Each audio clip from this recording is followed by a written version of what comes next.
Aujourd'hui, prenons le temps d'étudier la parole de Dieu avec le sermon intitulé « Allons au ciel, pas en enfer ».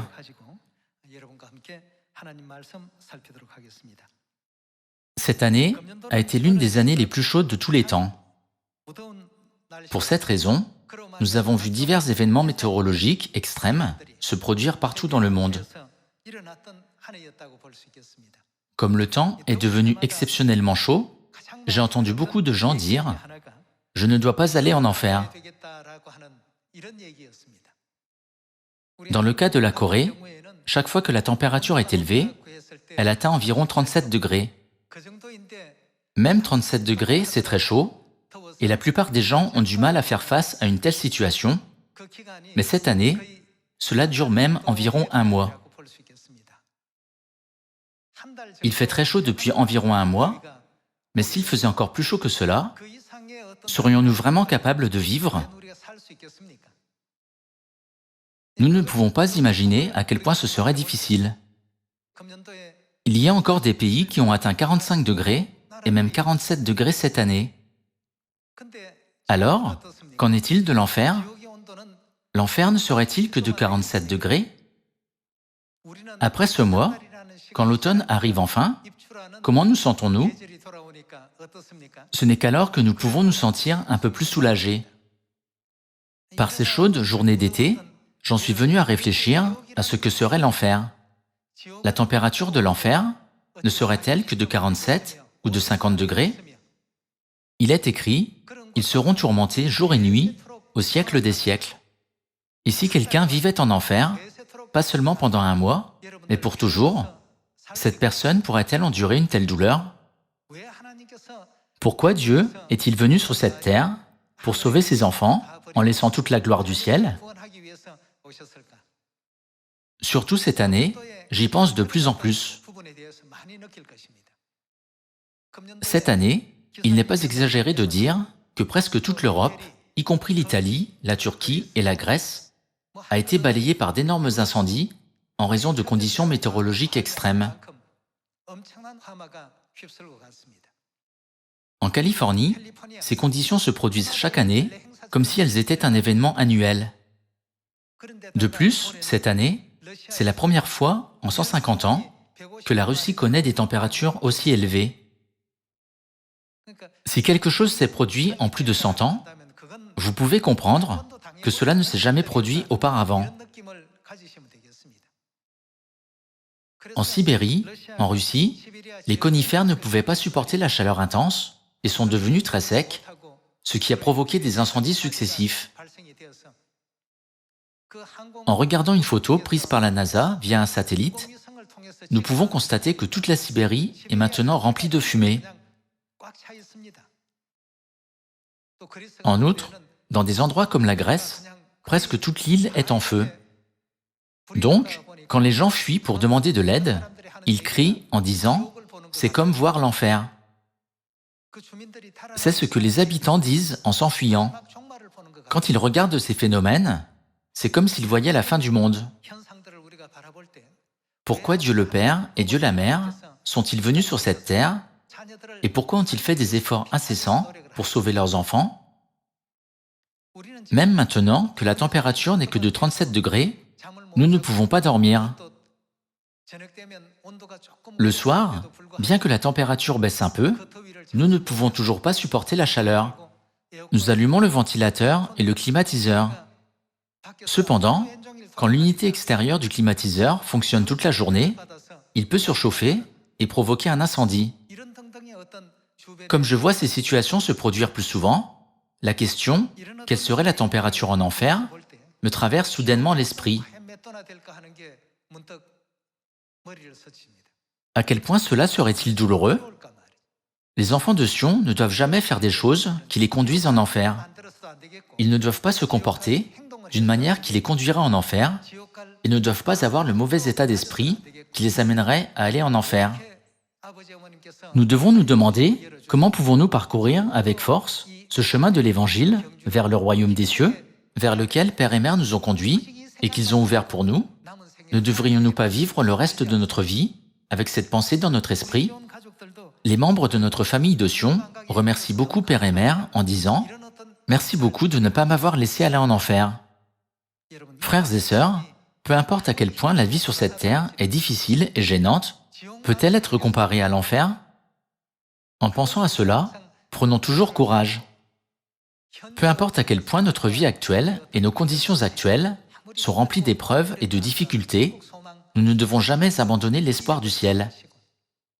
Nous devons nous concentrer davantage sur le ciel éternel en disant « Plutôt que de vivre une vie qui n'est que momentanée et qui disparaît ensuite, nous devons entrer dans le ciel glorieux qui est préparé pour nous dans le vaste univers. » Avec ce genre de foi, nous devons diligemment et passionnément faire la course de la foi. Voyons les enseignements de Jésus qui est venu sur cette terre il y a 2000 ans avec l'espoir que les enfants du ciel n'iraient jamais en enfer. Confirmons cette question par Luc chapitre 16. Lisons le chapitre 16, verset 19. Il y avait un homme riche qui était vêtu de pourpre et de fin lin et qui chaque jour menait joyeuse et brillante vie.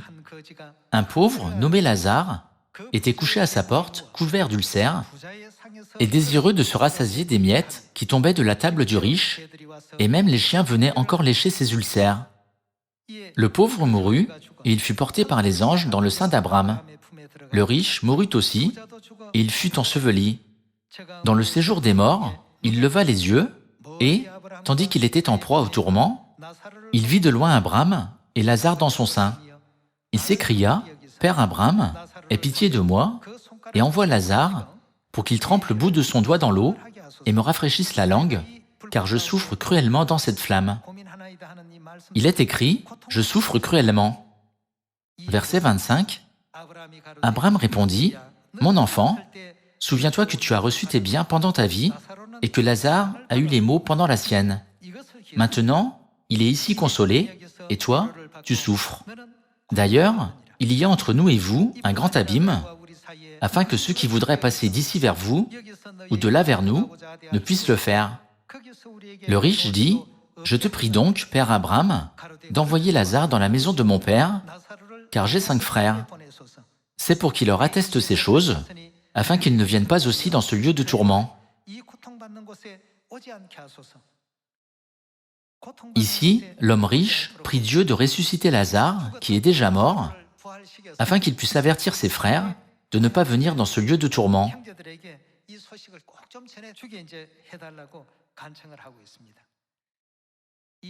Continuons à lire le verset 29. Abraham répondit, « Ils ont Moïse et les prophètes, qui les écoutent. »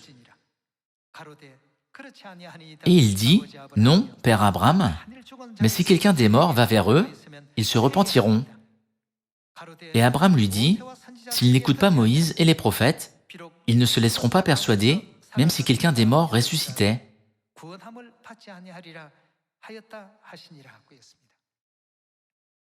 Frères et sœurs, prenons le temps d'examiner le cœur de l'homme riche.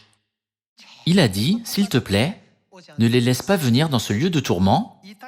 Quand je vivais ma vie sur cette terre, je ne connaissais pas cet endroit. Je pensais qu'être riche, posséder beaucoup de richesses, et vivre ma vie tout en faisant ce que je voulais, était le vrai bonheur et le sens de la vie elle-même. Maintenant, je vois que je n'ai rien fait pour me préparer à entrer au ciel. Pourquoi Dieu nous a-t-il enseigné ces paroles en venant sur cette terre, dans l'attente de la chair? Puisque ce n'est pas un fantasme, mais une réalité qui s'accomplira sûrement, Dieu ne nous donne-t-il pas des enseignements sur le ciel et l'enfer, même dans une parabole?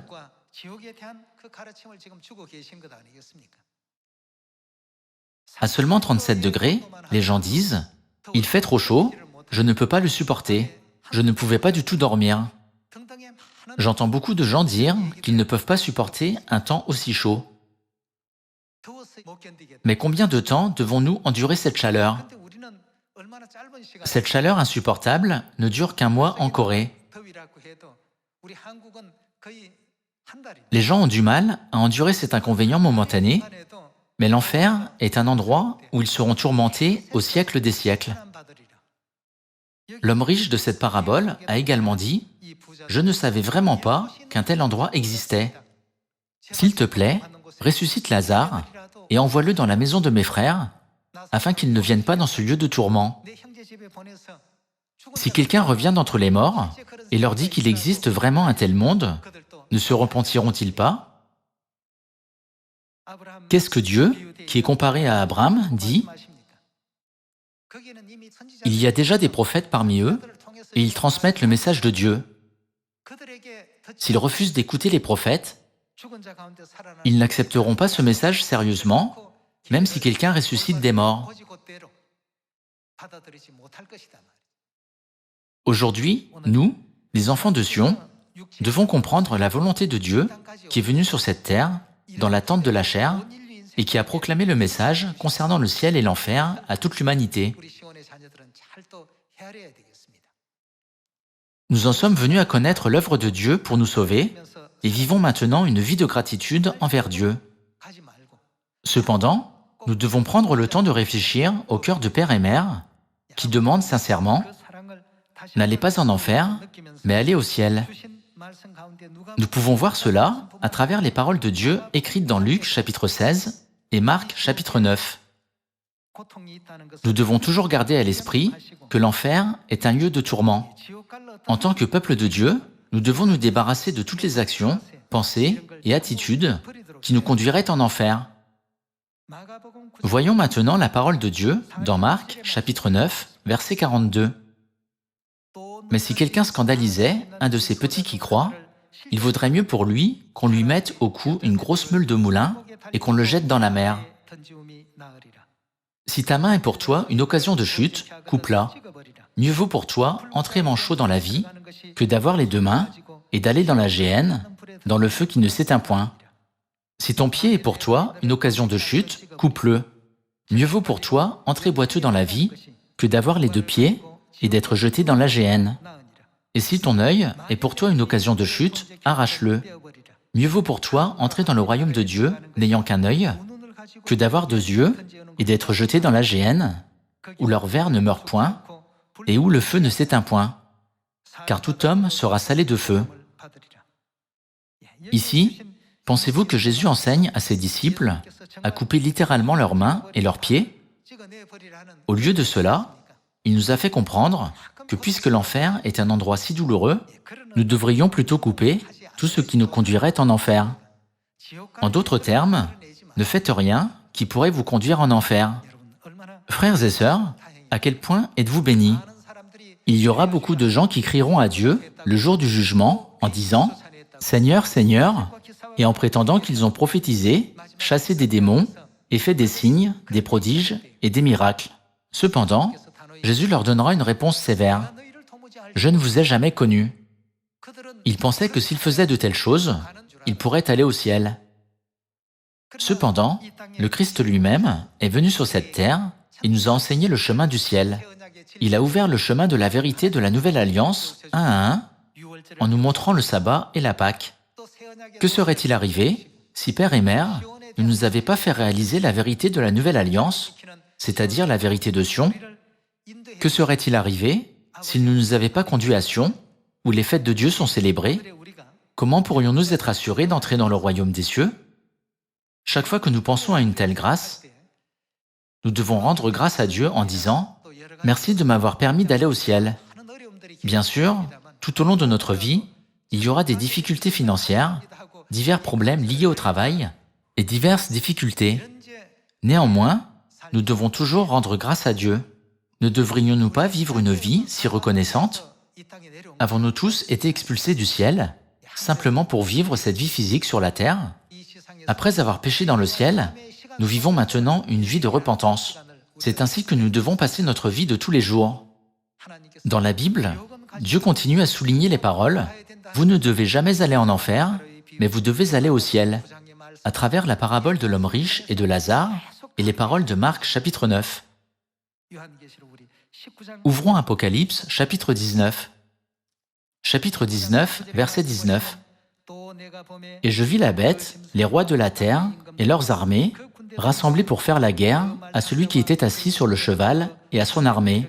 Et la bête fut prise, et avec elle le faux prophète, qui avait fait devant elle des prodiges, par lesquels il avait séduit ceux qui avaient pris la marque de la bête et adoré son image.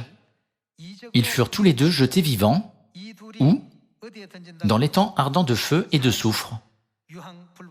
Et les autres furent tués par l'épée qui sortait de la bouche de celui qui était assis sur le cheval, et tous les oiseaux se rassasièrent de leur chair. Il est écrit, ils furent tous les deux jetés vivants dans l'étang ardent de feu et de soufre. Dans la Bible, cet étang ardent de feu est également exprimé comme l'enfer ou comme une fournaise ardente. Frères et sœurs, ici, une fournaise ardente est un haut fourneau à l'époque moderne. De même, une fournaise ardente est également utilisée pour faire fondre les métaux. Les gens se plaignent tout le temps de ne pas pouvoir vivre même à 37 degrés parce qu'il fait trop chaud. Cela me fait penser, comment l'humanité aurait-elle pu endurer si le climatiseur n'avait pas été inventé? On dit que la température d'une fournaise ardente est d'environ 1200 degrés. Mais si nous pouvions physiquement calculer la température de l'enfer, elle serait beaucoup plus élevée. C'est pourquoi l'homme riche, qui a été envoyé en enfer, a dit « Aie pitié de moi et envoie Lazare pour qu'il trempe le bout de son doigt dans l'eau et me rafraîchisse la langue. » C'était son souhait. Frères et sœurs, aujourd'hui, quand vous rentrerez chez vous, essayez de tremper le bout de votre doigt dans l'eau et placez-le dans votre bouche 10 ou 100 fois. Heureusement, de nombreuses opportunités s'offrent encore à nous. Une fois que le jugement de l'enfer est passé, il n'y a pas de retour en arrière. Lisons un autre verset dans le chapitre 20. Chapitre 20, verset 10. « Et le diable, qui les séduisait, fut jeté dans l'étang de feu et de soufre, où sont la bête et le faux prophète. Ils seront tourmentés jour et nuit. Pendant combien de temps? Au siècle des siècles. » Vraiment, l'enfer est un lieu de souffrance et de tourment. Dieu est descendu sur cette terre pour nous sauver, afin que Satan ne nous emmène pas dans un tel endroit. Bien sûr, même aujourd'hui, nous sommes toujours confrontés à beaucoup de souffrances et de difficultés. Cependant, imaginez combien d'efforts Père et Mère ont dû faire afin de nous ouvrir ce chemin gracieux. Nous étions destinés à aller en enfer, mais afin de nous conduire au ciel, notre Dieu a établi la vérité de la nouvelle alliance et il nous a enseigné jour et nuit, nous a fait réaliser la vérité et a écrit les livres de vérité afin que nous puissions avoir la foi. Nous étions destinés à l'enfer. Cependant, lorsque nous pensons à la façon dont notre Dieu a changé notre destin et nous conduit maintenant au ciel, ne devrions-nous pas vraiment rendre grâce et gloire éternelle à Dieu Elohim, notre Créateur, en ce jour de sabbat? Nous ne devons pas simplement considérer aujourd'hui comme le jour commémoratif du Créateur. Plutôt que de penser « je suis dans ce genre de situation difficile en ce moment », nous devons remercier davantage Dieu qui nous a libérés de l'énorme souffrance qui viendra dans l'avenir. Si nous pensons ainsi, les difficultés de notre vie ne seront jamais douloureuses. Quelles que soient nos circonstances et nos situations, quand nous pensons à ce qu'était notre destin avant, nous pouvons toujours être remplis de joie et de gratitude. Quand nous oublions cette étonnante grâce de Dieu, le ressentiment surgit en nous. Devrions-nous laisser les gens vivre une vie qui les mènera en enfer, où ils seront tourmentés au siècle des siècles? Non, nous ne le devons pas. Nous devons les instruire, les sauver et les conduire à vivre pieusement. C'est ce que nous sommes censés faire en vivant sur cette terre. Regardons la parole de Dieu dans le chapitre 21, verset 8. « Mais pour les lâches, les incrédules, les abominables, les meurtriers, les débauchés, les magiciens, les idolâtres et tous les menteurs, leur part sera, où?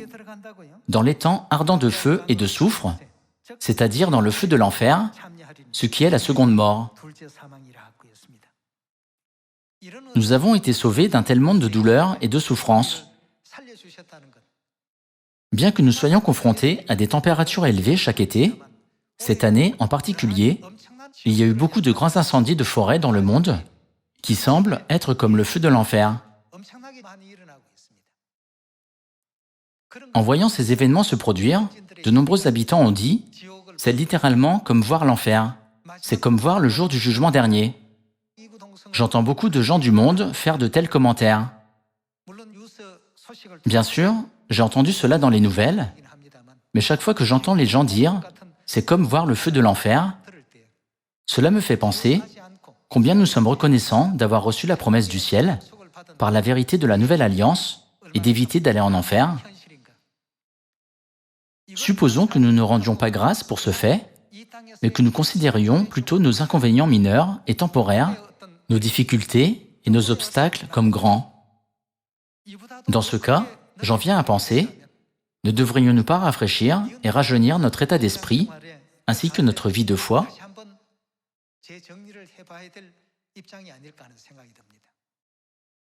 Nous avons un si bel avenir qui nous attend.